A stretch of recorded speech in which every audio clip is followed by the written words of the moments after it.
கேள்வி பார்வையாளருக்கு வணக்கம். இன்று நேர்காணலில் நாம் சந்திக்க இருக்கும் சிறப்பு விருந்தினர் மருதநாட்டு மக்கள் கட்சியின் தலைவர் பனை ராஜகுமார் அவர்கள். சார் வணக்கம். வணக்கம். வணக்கம் சார். இளைஞர்களுடைய ஒரு நம்பிக்கை நட்சத்திரமாக இருந்த தீபக் பாண்டியன் அவங்களுடைய பிறந்தநாள்.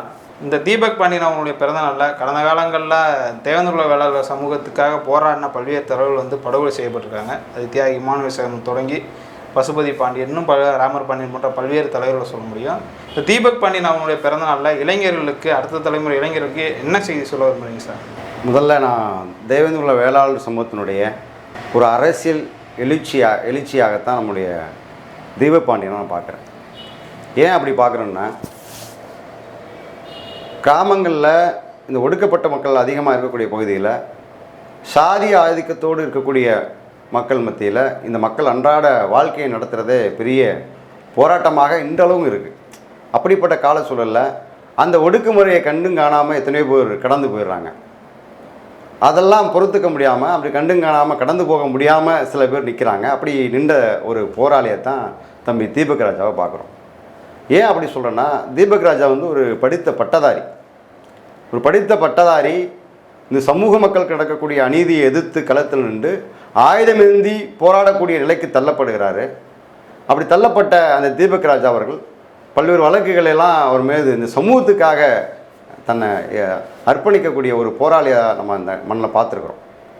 அப்படிப்பட்ட தம்பி போராளி தீபக் பாண்டியன் அவர்கள் சிறைச்சாலையில் செல்லும்போது தான் சிறையில் நடக்கக்கூடிய சில விஷயங்கள்லாம் பார்க்குறாரு. அங்கே வாசிக்கக்கூடிய வாய்ப்புகள் அவருக்கெல்லாம் கிடைக்குதுன்னு சொல்லி நான் கேள்விப்பட்டிருக்கிறேன். சிறையில் தான் அவர் புத்தகம் நிறைய வாசிச்சிருக்கதா, சிறைக்கு போய் தான் படிக்க ஆரம்பிச்சிருக்காங்க. புத்தகத்தை வாசிக்கிறதுக்கான நேரம் கிடைச்சதா கூட சொல்லும். இங்கே வெளியில் அவர் இருந்தபோது கல்லூரிகளில் படிச்சிருக்கலாம். இது சமூக சிந்தனையும் சமூகத்தை படித்தது சிறையில்னு கூட நம்ம எடுத்துக்கலாம். நான் கேள்விப்பட்ட வரைக்கும் நான் அப்படி தான் நான் வெளியில் கேள்விப்பட்டிருக்கிறேன். அப்படிப்பட்ட தம்பி நம்முடைய ஆயுத புரட்சி இந்த சமூகத்துக்கு மிகப்பெரிய ஒரு அடித்தளமாக அமையாது என்பதை அவரால் உறுதிப்பட பிறகுதான் இந்த சமூக மக்களுக்கு கல்வியின் பாதையில் திருப்ப வேணும், இந்த சமூக மக்களை அரசியல்படுத்தணும், இந்த சமூக மக்களை அரசியல் அதிகாரத்தில் ஒரு நிலைநிறுத்தணும்னா இந்த கல்வி ரொம்ப முக்கியமானது, சமூகத்தை படிக்க வேண்டும், இளைஞர்கள் பார்வை சமூகத்தின் மீது இருக்க வேண்டும் அப்படின்னு சொல்லி அவராக உணர்ந்து தான் இந்த இறுதி காலங்களில் அதை வைக்கிறார். அப்படிப்பட்ட தம்பி தீபக் அவர்களை இந்த சமூகம் இழந்தது பேரிழப்பு தான். இன்றைக்கு தம்பி தீபக் ராஜா அவருடைய பெயரை பயன்படுத்தியோ ஒரு படத்தை பயன்படுத்தியோ இன்றைய இளைய தலைமுறை அவரை ஒரு கொண்டாடக்கூடிய நிலையை நம்ம பார்க்க முடிகிறது சமூக வலைதளங்களில். இல்லை, கொண்டாடலாம், அதனால தவறு இல்லை. நான் நிச்சயமாக அதை மறுப்பதற்கில்ல. தம்பி தீபக் ராஜ் அவர்களை கொண்டாட வேண்டும். அவருடைய அர்ப்பணிப்பை நம் கண்டுணர்ந்து அதை நாம் கொண்டாடுவதில் தவறு இல்லை. ஆனால் எந்த நோக்கத்தோடு இந்த மண்ணிலே தீபக் ராஜ் அவர்கள் களமாடினாரோ, எந்த நோக்கத்தோடு தன்னுடைய படிப்பை கூட அவர் புறந்தள்ளி விட்டு இந்த சமூக மக்களுக்கு போராட்ட களத்திற்கு வந்தாரோ, அதை கண்டுணர்ந்து இந்த இளைஞர்கள் இங்கு நடைமுறைப்படுத்த வேண்டும் தான் எங்களை போன்றவருடைய ஆசை. ஏன் அப்படி சொல்கிறேன்னா, தம்பி தீபக் ராஜா அவர்கள் இங்கே பழிக்கு பழி வெட்டுக்கு வெட்டுன்ற நோக்கத்தோடு ஒரு மூர்க்கத்தனமாக இருந்த ஒரு இளைஞர். இந்த சமூக மக்களுக்கு அது தீர்வல்ல, அதிகாரம் என்பது மிக முக்கியமானது, இந்த மண்ணில் தனி மனிதர்களுடைய சுயமரியாதை ரொம்பவும் முக்கியமானது, அதை உணர்ந்து தான் அவர் அரசியல் பாதையில் அவருடைய பயணம் திரும்புகிறது. இறுதி காலத்தில் அவர் திரும்புது. அதை இந்த இளைஞர்கள் நீங்கள் கவனத்தில் எடுத்துக்கணும்னு சொல்கிறோம். எப்படி சொல்கிறேன்னா, சமூக வலைதளங்களில் அவருடைய பெரிய லெவலில் அவருடைய செய்திகளை பரப்புறது, ஒரு வீடியோ வைக்கிறது, சினிமா பாடல்களெல்லாம் போட்டு அவருடைய கொண்டாடுவதெல்லாம் நம்ம ஒரு பகுதி இருந்தாலும் கூட, தம்பி தீபக் ராஜா விட்டு சென்ற பணி என்ன? இந்த மக்களிடம் கல்வியை கொண்டு சேர்ப்பது, அரசியலை கொண்டு சேர்ப்பது, இந்த வகையான பணிகளை இந்த இளைஞர்கள் முன்னெடுக்க வேண்டும்னு சொல்லி நாங்கள் முயற்சி செய்கிறோம். அதை இந்த இளைஞர்கள் வருங்காலங்களிலாவது அதை நடைமுறைப்படுத்தணும்னு நாங்கள் சொல்கிறோம். வருங்காலங்களில் தீபக் ராஜா விட்டு சென்ற பணியை இளைஞர்கள் நேர்கொண்டு சொல்கிறீங்க. எந்த மாதிரியான பணிகள்லாம் சொல்கிறீங்க நீங்கள்? இப்போ எப்படி சொல்ல வரேன்னா, இன்றைக்கி கால சூழலில் இங்கே இளைஞர்கள் எதை சொன்னாலும் ஏற்றுக்கக்கூடிய நிலைமையில் இருக்கிறாங்க. இன்றைக்கி ஒரு உருவத்தை கொண்டு இதை காமிச்சு இது ஒன்று சமூகத்தினுடைய அடையாளம் சொன்னால் அதை உடனே ஏற்றுக்கிற நிலையில் அந்த இளைஞர் இருக்காங்க. ஏன் அப்படி இருக்காங்கன்னா, அவங்க ஒரு அறியாமல் இருக்காங்கன்னு சொல்கிறேன். என்ன அறியாமல் இருக்காங்கன்னா, அரசியல் அறியாமல். இது அந்த உருவம் என்ன, அது யார் சொல்வது, எதற்காக சொல்கிறார்கள் என்றெல்லாம் அவங்க ஆய்வு பண்ண ஆரம்பித்தார்கள் என்றால் அவங்க இந்த அரசியல் படுத்தப்பட்டார்கள் என்று நம்ம எடுத்துக்கலாம். அந்த மாதிரி நிலைக்கு இந்த இளைஞர்கள் இன்றைக்கு இல்லை. அதை போன்ற நிலைக்கு இந்த இளைஞர்களை கொண்டு வர வேண்டியது தான் சொல்கிறேன். இன்றைக்கி 2015 பிறகு இந்த தமிழ்நாட்டில், இந்த தமிழ் மண்ணில் பெரிய ஒரு மாற்றம் கூட நடந்திருக்கும். அது பெரிய இந்த சமூக மக்களை பெரிய அகல பாதாளத்தில் கொண்டு தள்ளிடுச்சு. ஏன் அப்படி சொல்லணும்னா, 2015 அமித்ஷா மதுரை வந்த பிறகு இந்த மக்களுடைய நிலை, அதுக்கு முன்பாக இந்த சமூக மக்கள் ஆட்டிய அரசியல் என்பது வேறு. இந்த சமூக மக்கள் இந்த மண்ணிலே அரசியலிலே மிகப்பெரிய ஒரு முன்னோடியாக இருந்த சமூகம் அதை மறுப்பதற்கில்லை. ஆனால் இன்றைக்கு அவருடைய நிலைமை தடுமாறி நிற்கிறாங்க. ஏதோ ஒரு காலச்சூழலில் அவருடைய சுயலாபத்திற்காக இன்றைக்கு ஒரு அரசியல் புகுத்தலை இந்த சமூக மக்களுக்கு தன்னுடைய ஆதிகால வரலாறை கொண்டு வந்து சேர்த்துட்டாங்க. அதனுடைய சேர்த்துடைய விளைவு தான் இந்த சமூக அரசியலில் பின்னோக்கி போய் கொண்டிருக்கிறார்கள். ஏன் அப்படி சொல்கிறேன்னா, ஒவ்வொரு சமூக மக்களும் தன்னுடைய வரலாறை தெரிந்து கொள்வதிலையோ அது தெரியாமல் இருப்பதிலையோ எந்த தவறும் கிடையாது. தன்னுடைய வரலாறை தெரிந்து கொண்டால் தான் ஒரு வரலாறு படைப்பாம் என்று சொல்கிறாங்க. நம்ம அதெல்லாம் மறுப்பதற்கில்லை. ஆனால் இன்றைக்கு நடைமுறை அரசியலை விட்டுவிட்டு 2000 வருடங்களுக்கு முன்பாக இருக்கக்கூடிய அரசியலை இன்றைக்கு நடைமுறைப்படுத்த முயற்சி செய்வது எந்த வகையில் நியாயம்? ஒரு உதாரணத்துக்கு சொல்லணும் போனால், அன்றைக்கு அரசராக இருந்தும் இந்த மண்ணை ஆண்டவர்களாக சொல்கிறார்கள். மண்ணை ஆண்டம் அரசராக இருந்தும் ராஜராஜ சோழன், பாண்டிய வாரசுன்றெல்லாம் சொல்கிறாங்க. இது எதையுமே மறுக்கலை. நாங்கள் அப்படிப்பட்டவர்கள் தான், அதில் மறுப்பதற்கில்லை. ஆனால் அன்றைய காலகட்டத்தில் இருந்த அந்த மன்னர்களுடைய காலத்தில் வாழ்ந்தது போது இன்றைக்கு வாழ முடியுமா? அந்த மாதிரியான உடைகளை அணிந்து தெருவில் போக முடியுமா? அப்படி போனால் இந்த நம்மளை வேடிக்கையாக பார்க்க மாட்டாங்களா? அப்படிப்பட்ட சூழ்நிலை தான் 2000 ஆண்டுகளுக்கு முன்பாக உள்ள வரலாறை பேசுவது. நம்மளை ஒரு வேடிக்கை பொருளாக மாற்று சமூக சிந்தனையாளர்களும் நம்ம பார்க்குறாங்க. அதை அறியாமலே இந்த சமூக இளைஞர்களும் இருப்பது தான் வேதனைக்குரியது. இதெல்லாம் மாற்றணும்னா நடைமுறை அரசியலுக்கு வர வேண்டும். அதற்குத்தான் தீபக் ராஜா போன்றவர்கள் இறுதியாக இந்த மக்கள் மத்தியிலே புரட்சியர் அம்பேத்கரை சேர்ப்பதற்கு முயற்சி செய்திருக்கிறார்கள். இல்லை, அம்பேத்கர் கடந்த காலங்களில் கையில் எடுத்தவங்க தானே இந்த சமூகம். நிச்சயமா அதெல்லாம் மறுப்பதற்கே இல்லை. இந்த சமூகத்தினுடைய மூத்த முன்னோடி தலைவர்கள், அவர்கள் கொண்ட கொள்கை, ஆரம்ப காலத்தில் அவர்கள் இந்த மக்களுக்கு பணி செய்யும் போது வரும்போது அவர்கள் கொண்டிருந்த கொள்கை என்பது புரட்சியாளர் அம்பேத்கரை முழுமையாக உள்வாங்கி இந்த மண்ணிலே இந்த மக்களுக்கு, ஒடுக்கப்பட்ட மக்களுக்கு, எளிய மக்களுக்கு மிகப்பெரிய பாதுகாப்பாக புரட்சியாளர் அம்பேத்கர் வகுத்து கொடுத்த சட்டம்தான் இந்த மண்ணிலே நிலையாக நிற்கும் என்பதை கண்டுணர்ந்துதான் அவர்கள் இந்த மண்ணிலே களமாடினார்கள். அதில் எந்த மாற்று கருத்தும் இல்லை. இன்னும் உதாரணம் சொல்ல போனால், இந்த சமூகத்தின் மூத்த தலைவருடைய கட்சியுடைய கொள்கையே அம்பேத்கரியம் படைப்பது. அவங்களுடைய ஃபைலாவெல்லாம் பார்த்தா எனக்கு தெரியும். புரட்சியாளர் அம்பேத்கரியம் படைப்பது என்பதுதான் அவருடைய கட்சியினுடைய கொள்கையாகவே இருந்திருக்கு.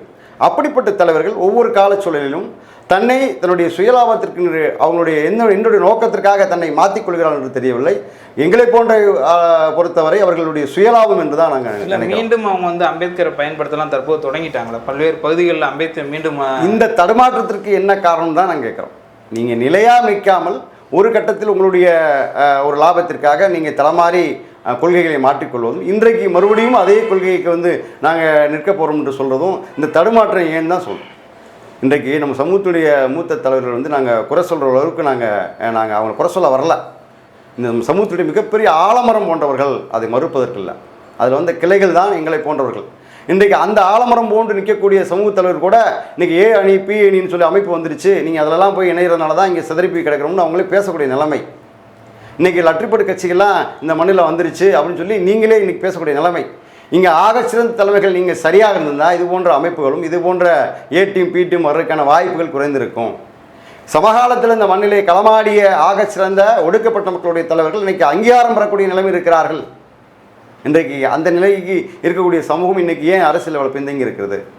ஒரு சீட்டு 2 சீட்டுக்கு இன்றைக்கி அலையக்கூடிய அவல நிலை என்ன? இன்னும் எத்தனை லட்சம் பேரை கூட்டி இன்றைய காலகட்டத்தில் நீங்கள் ஒரு மாநாடு நடத்தினா கூட அது ஓட்டு அரசியலாக மாறுமா என்று சொன்னால் நிச்சயமாக இல்லை. ஏன் மாறாதுன்னு நினைக்கிறீங்க?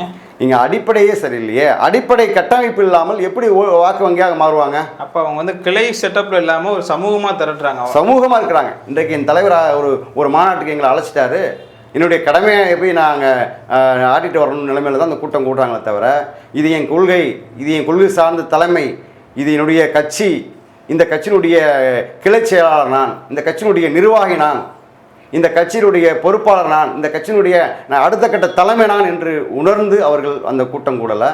அதற்கான வேலை திட்டங்களை இந்த நிர்வாகிகள் இன்றைக்கி இருக்கக்கூடிய நிர்வாகிகள் செய்யலை. இதெல்லாம் செய்யாமல் ஒரு வார்டு மெம்பரை நம்ம தேர்ந்தெடுக்க கூட இங்கே கடினமான சூழல் இருக்கும். அதைத்தான் நான் சொல்கிறேன். அடிப்படை கட்டமைப்பு ஒரு காலகட்டத்தில் இங்கே மண்ணில் இருந்துச்சு. இந்த சமூக மக்களுக்கு முன்னோடியாக இந்த இயக்க தலைவர்கள் இருந்தார்கள். இது எதையுமே மாற்று கருத்து இல்லை. ஆனால் இன்றைக்கு சிற்றுண்டு சிதறி போயிருக்கிறார்கள். இது மீண்டும் ஒரு கட்டமைப்பை உருவாக்க தான் மருதநாட்டு மக்கள் கட்சியின் ஒரு அமைப்பினுடைய நோக்கம். இல்லை, இப்போ 2026 தேர்தல்னு ஒரு வருடத்தில் வர இருக்கிறது. இந்த நேரத்தில் இந்த சமூகத்திற்கான ஒரு மாற்றம்னா நீங்கள் எந்த அரசியலை முன்னெடுக்குன்னு நினைக்கிறீங்க? இப்போ நீங்கள் இன்றைக்கி 2026 தேர்தல் வரப்போகுது. இந்த தேர்தல் நேரங்களில் இன்றைக்கி நம்முடைய ஆக சிறந்த தலைமைகள்லாம் கொஞ்சம் வேலை செய்ய ஆரம்பிச்சிட்டாங்க. கொஞ்சம் வேலை செய்ய ஆரம்பிச்சிட்டாங்கன்னா கிராமங்களுக்கு போகிறாங்க, சுற்றுப்பயணம் போகிறாங்க. நம்முடைய அவங்களுக்கு தெரிஞ்ச அரசியலில் இன்றைக்கி இந்த மக்கள்கிட்ட மறுபடியும் பேச ஆரம்பிச்சிருக்காங்க. இந்த தவறு நடந்தனால தான் இந்த கட்டமைப்பு சிதைஞ்சு போச்சுன்னு நான் சொல்கிறேன். தேர்தலுக்கு ஒரு 5 ஆண்டுகளுக்கு ஒரு முறை நடக்கிற தேர்தல், இந்த தேர்தல் 5 ஆண்டுகளுக்கு நடக்கும் ஒரு முறை நடக்கக்கூடிய தேர்தலில் ஒரு ஆண்டுகளுக்கு முன்பாக இந்த வேலைகளை செய்ய ஆரம்பிச்சிருக்கிறாங்க. இந்த 4 ஆண்டுகளும் இந்த சமூக மக்கள் மத்தியில் என்ன நடக்குது, சமூக பிரச்சனை இருக்குது, இந்த சமூக மக்களை தாண்டி இங்கே பொது பிரச்சனைகளை இந்த இயக்கத்தினுடைய பங்களிப்பு என்ன, அவங்களுடைய அறிக்கைகள் என்ன, ஏதாவது ஒன்று காட்ட முடியுமா? இப்படி நேரத்துக்கு அவர்கள் தன்னை பயன்படுத்திக் கொள்வது தான் இந்த கட்டமைப்பு உடைஞ்சு போவதற்கான காரணம். அதனால் என்னென்னா 2026 இந்த தேவேந்திர வேளாளர் சமூகத்திற்கான அரசியல் என்பது பெரிய கேள்விக்குறி தான். இது பெரிய அவங்க எதிர்பார்த்த அளவுக்கு இந்த அதிகாரத்துக்கான அருகில் போகிறதுக்கே இன்றைக்கி மிகப்பெரிய கேள்விக்குறியாக தான் இருக்கும். இப்போ உதாரணத்துக்கு 2021 சட்டமன்ற தேர்தலில் இந்த சமூகத்தினுடைய ஆகச்சிறந்த தலைவர், பண்பாளர், இந்த சமூகம் கிடைக்கப்பெறாத ஒரு தலைவர்னு கூட சொல்லலாம், மாவீரன் பசுமை பாண்டியன் அவர்கள் 2011 பொது தொகுதியில் திருநெல்வேலி தொகுதியில் அவர் போட்டியிடுறாரு. அவர் பெற்ற வாக்கு என்பதுன்னா ஒரு 3000 செல்லம் தான் நினைக்கிறேன், 3000க்கு குறைவாக தான் அவருடைய வாக்கு பெற்றிருக்காரு. அதே 2011 மதுரை மாவட்டத்தில் மதுரை கிழக்கு தொகுதி பொது தொகுதியில் நான் போட்டியிட்டேன், சுயேட்சை வேட்பாளராக போட்டியிட்டேன். நான் பெற்ற வாக்குகள் சொப்பமான வாக்குகள் தான். இப்போ நான் மதுரை தொகுதியில் கிழக்கு தொகுதியில் 3 லட்சம் வாக்குகள் இருக்குது. அந்த வாக்கில் 50,000 வாக்குகள் 80,000 வாக்குகளுக்கு மேலே இந்த சமூக மக்களுடைய வாக்கு இருக்குது. அப்படி இருக்கும்போது கூட நான் ஒரு 1000 ஓட்டு 1500 ஓட்டுன்னு சொல்லி ரொம்ப சொப்பமான வாக்கை தான் என்னால் வாங்க முடிஞ்சது. அதே மாதிரி இந்த தமிழுடைய ஆகச்சிறந்த தலைவர் திருநெல்வேலியில் பொது தொகுதியில் அந்த பகுதியில் தேவேந்திர வேளாளர் மக்கள் 90,000க்கு மேலே இருக்கிறாங்க. அப்படிப்பட்ட இருக்கக்கூடிய பகுதியில் கூட அந்த ஆகச்சிறந்த தலைமையை கூட அந்த தேர்தலை சந்திக்கும் பொழுது கூட இங்கே சொப்பமான வாக்கு வாங்கக்கூடிய நிலைமை. இந்த நிலைமைக்கெல்லாம் காரணம் நம்ம அடிப்படையிலே இந்த கட்டமைப்பை உருவாக்காததான். ஒரு பகுதியில் இருக்குன்னா, ஒரு பகுதி இருக்குன்னா, ஒரு கிராமம் இருக்குன்னா, அந்த கிராமத்தில் கிளைகள் கிடையாது, முழுமையாக கிடையாது, கிளையில் உறுப்பினர் கிடையாது. இதெல்லாம் இருந்த காலகட்டம் தான், இன்றைக்கி இல்லை. அது மறுபடியும் ஆய்வு பண்ணி மறுபடியும் சீரமைத்து மறுபடியும் கட்டமைப்பது தான் மருதநாட்டு மக்கள் கட்சியினுடைய நோக்கமாக இருக்கும். இதன் மூலம் நான் என்ன சொல்ல விரும்புகிறேன்னா, தம்பி தீபக் ராஜா போன்ற போராளிகளுடைய அர்ப்பணிப்பு இந்த மண்ணிலே வீணடிக்கப்படக்கூடாது. அதில் தான் நாங்கள் மருதநாட்டு மக்கள் கட்சி ரொம்ப கவனமாக இருக்கிறோம். இளைஞர்கள் இங்கே போராளிகளை கொண்டாட தயாராக இருக்கக்கூடிய இளைஞர்கள் அவருடைய அர்ப்பணிப்பை நடைமுறைப்படுத்த முயற்சி செய்ய வேண்டும்.